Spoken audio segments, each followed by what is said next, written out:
이스라엘 백성이 모두 한자리에 모였다는 소식을 듣고 블레셋 군대가 미스바에 모여서 금식하며 회개하고 있는 이스라엘 백성들을 향해 진격했습니다. 그 정보를 들은 사무엘이 어떻게 했습니까? 급히 어린 양 한 마리를 잡아서 하나님께 번제로 바치며 간절히 나라를 위해 부르짖었습니다. 그런데 여호와께서 그 사무엘의 기도를 들으시고 어떻게 응답하셨다고 합니까?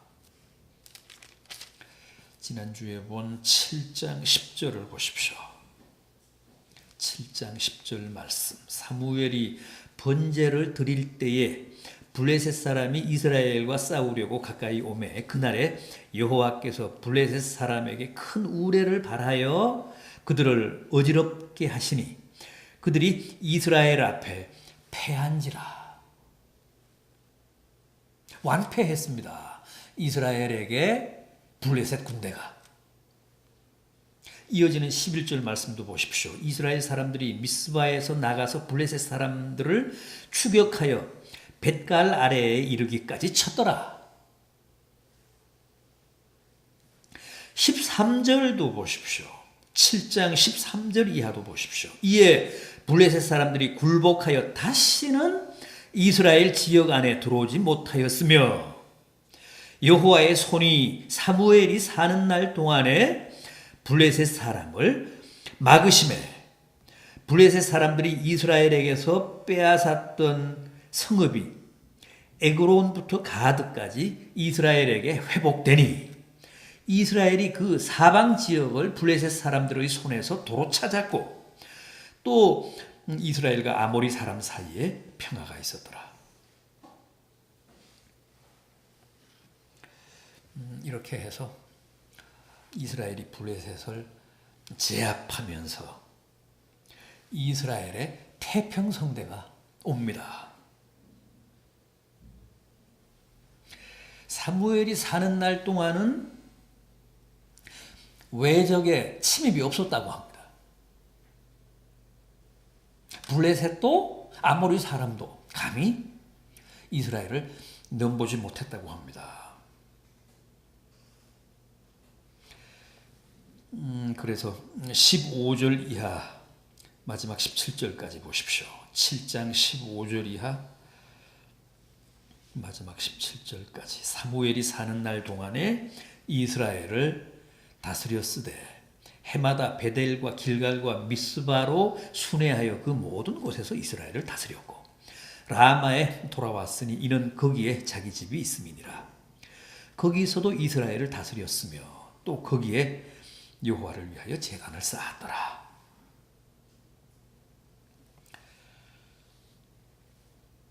그런데 이제 사무엘이 많이 늙었습니다. 그래서 사무엘이 자기의 두 아들인 요엘과 아비야를 사사로 세워서 나이 많은 자기 대신 이스라엘을 치리하게 했습니다.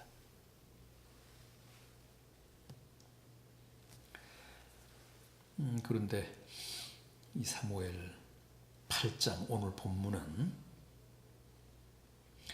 그 위대한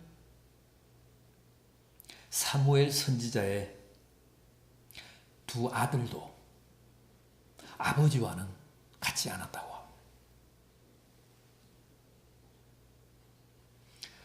참 이런 부분이 불가사의합니다.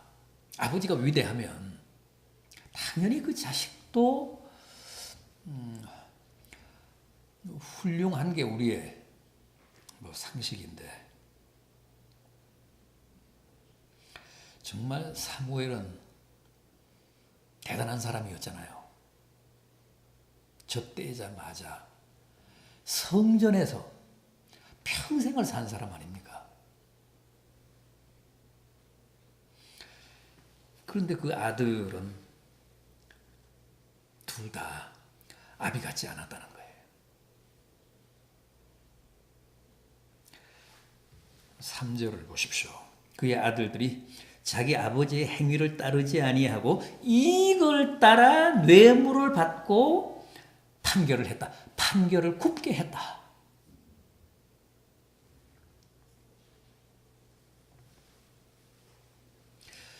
지금까지는 사무엘이 위대한 선지자면서 또 사사면서 그래서 하나님의 명을 받아 이스라엘 백성들을 치리했습니다. 재판을 했습니다. 또 백성들을 대신해서 하나님께 기도도 하고 예배도 집례를 했습니다.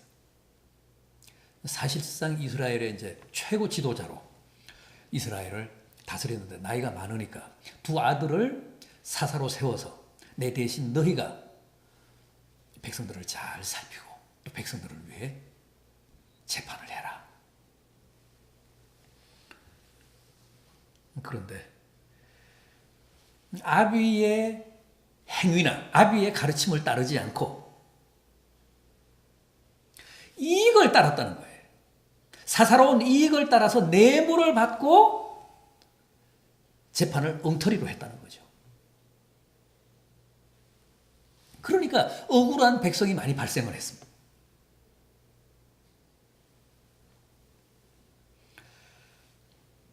이스라엘의 모든 장로라고 했습니다. 4절을 보면 이스라엘의 모든 장로가 모여서 지금 라마에 있는 연로한 사무엘 선지자를 찾아왔습니다. 그러면서 아들들을 고발합니다.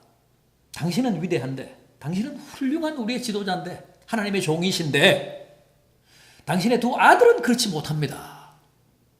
엉터리로 지금 재판을 해서 많은 억울한 사람들을 양산하고 있습니다. 저희가 못 견디겠습니다. 당신의 아들들의 치리를 못 받겠습니다. 그러면서 뭐라고 합니까? 우리에게도 저 다른 나라들처럼 열방들처럼 왕을 주십시오. 왕을 세워주십시오. 당신의 두 아들이 아니라 왕으로 하여금 우리를 치리하게 해주십시오.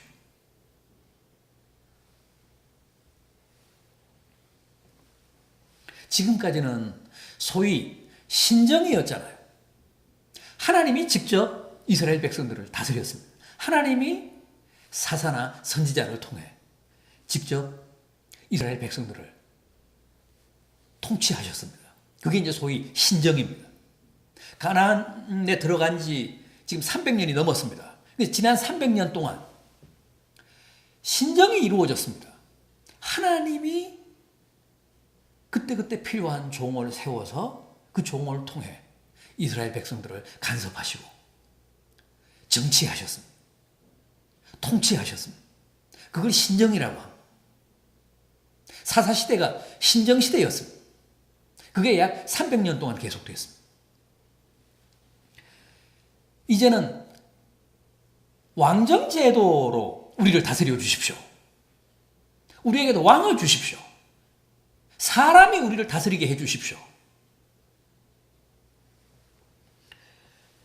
사무엘의 두 아들이 이익을 따라 사사로이 뇌물을 받고 백성들을 치리한다고 고발을 하면서 그걸 빌미로 이스라엘의 장로들이 적극적으로 왕정제도를 도입해달라고 사무엘에게 압력을 가한 겁니다.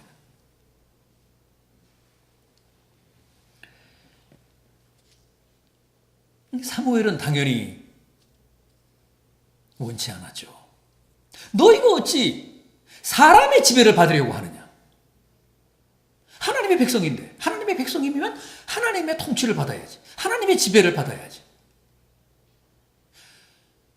어떻게 사람의 통치를 받겠다며 왕정을 도입하게 해달라고 이렇게 내게 찾아와서 압력을 넣느냐?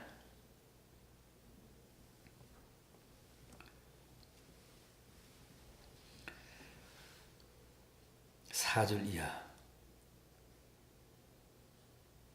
다시 보십시오.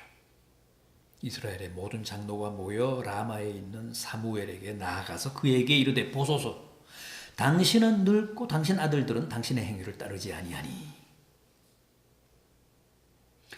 모든 나라와 같이 우리에게 왕을 세워 우리를 다스리게 하소서. 사무엘은 여기 동의하지 않았습니다. 그건 옳지 않다. 우리는 하나님의 백성이다. 따라서 하나님의 통치를 받는 게 맞다. 그런데도 우겼습니다. 아닙니다. 이제는 왕의 통치를 받게 해 주십시오. 그래서 사무엘이 하나님께 고합니다. 하나님께 기도합니다.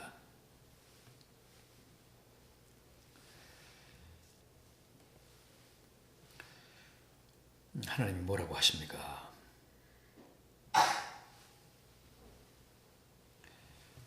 백성이 요구하는 대로 해줘라.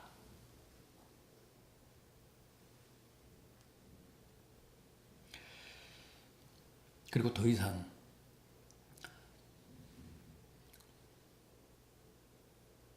너의 가르침을 따르지 않겠다고 하는 이스라엘 백성들에 대해 너무 서운해하지 말아라. 너무 배신감 느끼지 말아라. 이스라엘 백성들은 너를 버리기에 앞서서 나를 버렸다. 궁극적으로 나를 버린 것이다. 나의 지배를 안 받겠다라는 것이다. 그러니까 왕정을 원하는 이스라엘 백성들에 대해 너무 서운해하지 말아라. 오히려 사무엘을 하나님이 위로하셨습니다.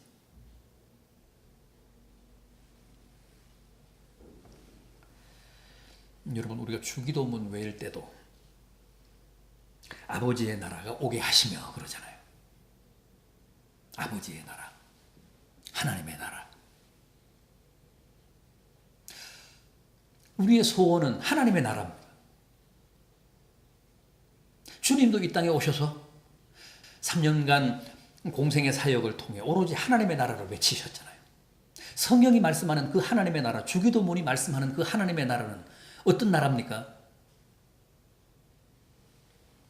그 하나님의 나라라는 말은 하나님의 통치라는 말이라고 했죠. 하나님의 지배라는 말입니다.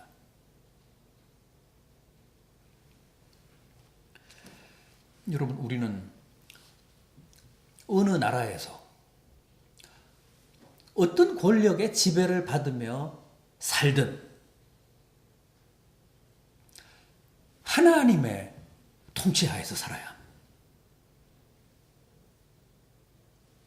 하나님의 백성이기 때문에 이 지구상 어디에서 살든 뭐 어느 나라에 소속이 돼 있든 어떤 권력 체계, 어떤 정치 체계 하에서 살든 그 모든 것 이전에 하나님의 통치, 하나님의 정치 하에서 살아야 합니다. 우리가 비록 세상 나라에 속해 있지만 하나님의 통치를 받으며 살면, 하나님의 지배하에서 살면, 하나님의 통치하에서 살면 우리는 이미 하나님 나라에서 사는 겁니다. 내게서 하나님의 나라가 실현이 된 겁니다. 훗날 우리가 천국을 가면 보다 완전한 하나님 나라에서 이제 사는 거죠. 하나님의 보다 완전한 그 통치하에서 사는 거지만 이 세상에 살기 때문에 여러 환경적인 그런 제약과 어떤 한계가 있음에도 불구하고 우리가 하나님의 정치하에서 살면 이미 이 땅에서 하나님 나라를 사는 겁니다.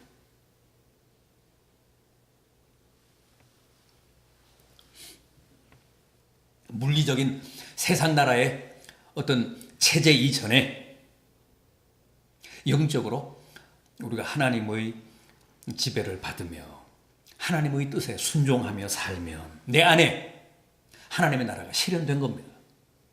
우리 가정에 하나님의 나라가 실현이 된 겁니다. 우리 교회에 하나님의 나라가 실현이 된 겁니다.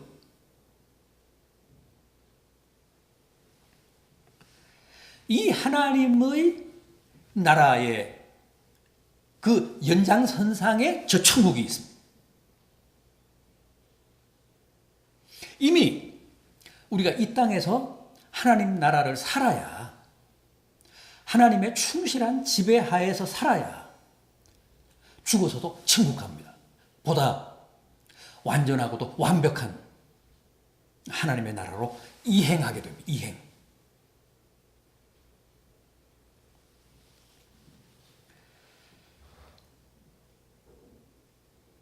그 사실을 누구보다도 사무엘이 잘 알았기 때문에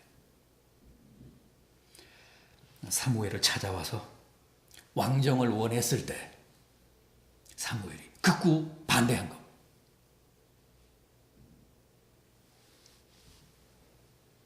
좀 부조리한 부분이 있더라도, 한계가 있더라도 우리는 여전히 하나님을 왕으로 모시고 살아야 한다. 그래도 백성들이 굽히지 아니하니까 하나님께 탄원한 겁니다.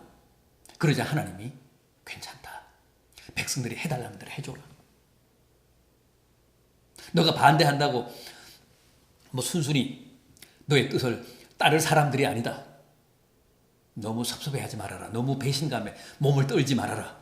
저들은 너를 배신하기 전에 나를 배신했다.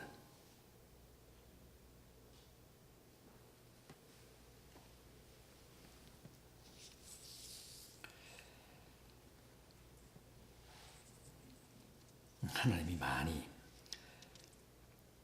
섭섭해 하셨습니다. 그러나 이스라엘 백성들을 누구보다도 잘 아시니까 결국 사무엘에게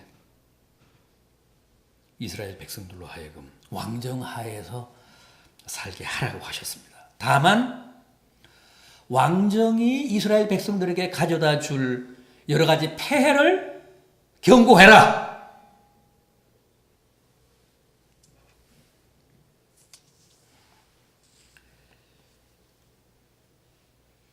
왕정의 한계와 문제점을 사전에 일러줘라.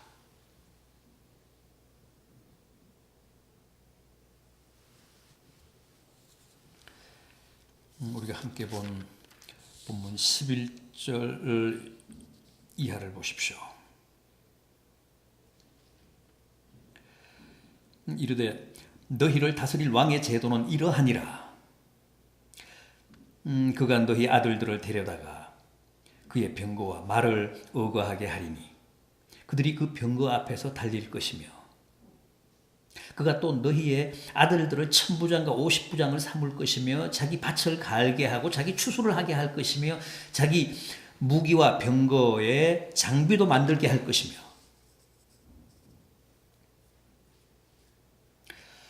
그가 누구든 사람을 왕으로 세우면 그 왕은 우선 크고 힘있는 군대를 조직하기 위해서 이스라엘의 모든 장정들을 소집해서 편제할 것이다.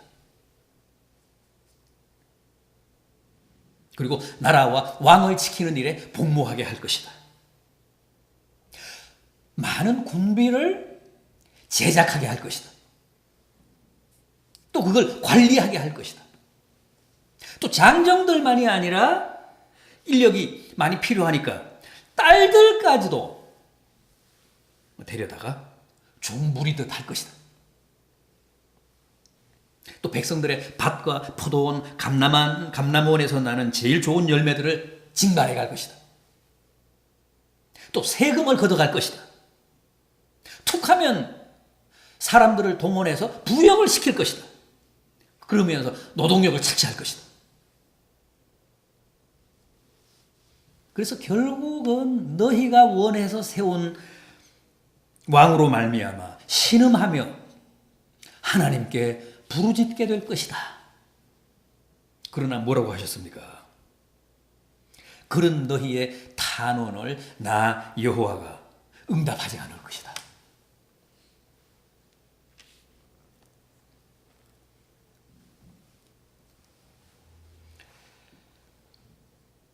백성들이 결국은 다 그 왕의 종이 될 것이라고 합니다.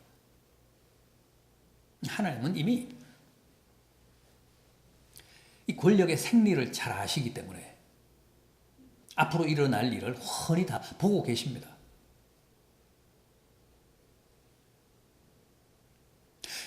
이래도 하겠느냐? 그러니까 19절 보십시오. 백성들이 뭐라고 합니까? 사무엘 말 듣기를 거절했다고 합니다. 우리도 왕이 있어야겠나이다. 왕을 주소서.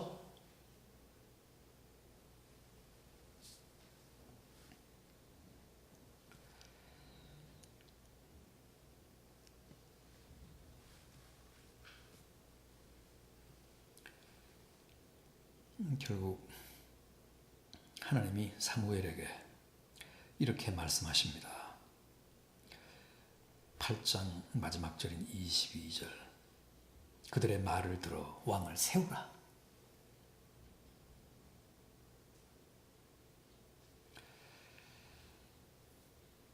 (300년) 이상 지속됐던 이스라엘의 신정이 이렇게 해서 종식이 됩니다.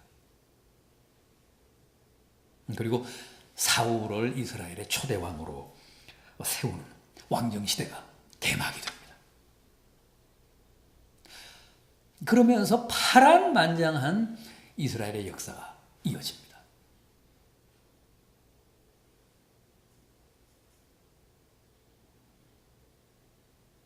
오늘 이 8장을 통해서 확인을 할 수 있었듯이 하나님은 당초 왕정을 원치 않으셨습니다. 그래서 사무엘을 통해 왕정의 한계와 모순과 폐해를 충분히 말씀하시고 경고하셨는데 그럼에도 불구하고 백성들이 원해서 결국은 본의 아니게 이스라엘 백성들에게 왕정을 허용을 하십니다.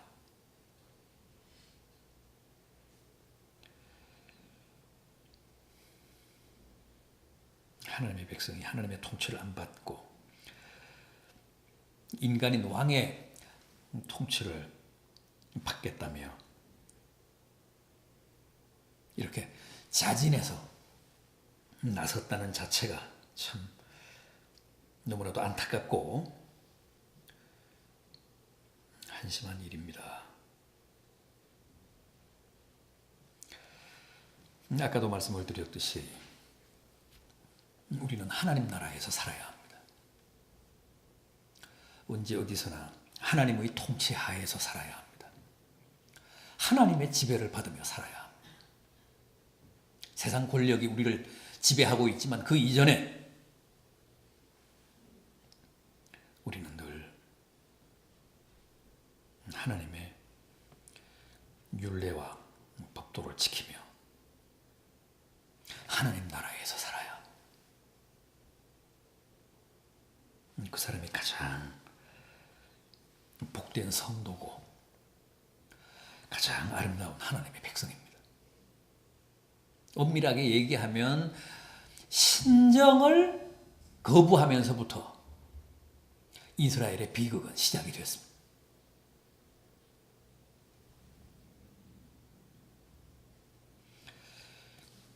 비록 이 시대를 살지만 우리는 다 하나님의 자녀들이고 하나님의 백성들입니다. 늘 하나님의 통치 하에서 하나님 나라를 사는, 그래서 복되고 은혜로운 성도들 되시기를 진심으로 기원합니다.